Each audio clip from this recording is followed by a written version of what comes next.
کو جنگل اور دریا میں چلنے پھرنے اور سیر کرنے کی توفیق دیتا ہے،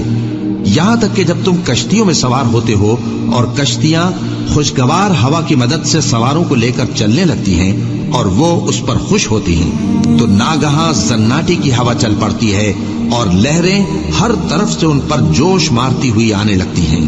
اور وہ خیال کرتے ہیں کہ اب تو لہروں میں گھر گئے، تو اس وقت خالص اللہ ہی کی عبادت کر کے اس سے دعا مانگنے لگتے ہیں کہ اے اللہ، اگر تو ہم کو اس سے نجات بخشے تو ہم تیرے بہت ہی شکر گزار ہوں۔ پھر جب وہ ان کو نجات دے دیتا ہے تو ملک میں ناحق شرارت کرنے لگتے ہیں۔ لوگوں، تمہاری شرارت کا وبال تمہاری ہی جانوں پر ہوگا، تم دنیا کی زندگی کے فائدے اٹھا لو،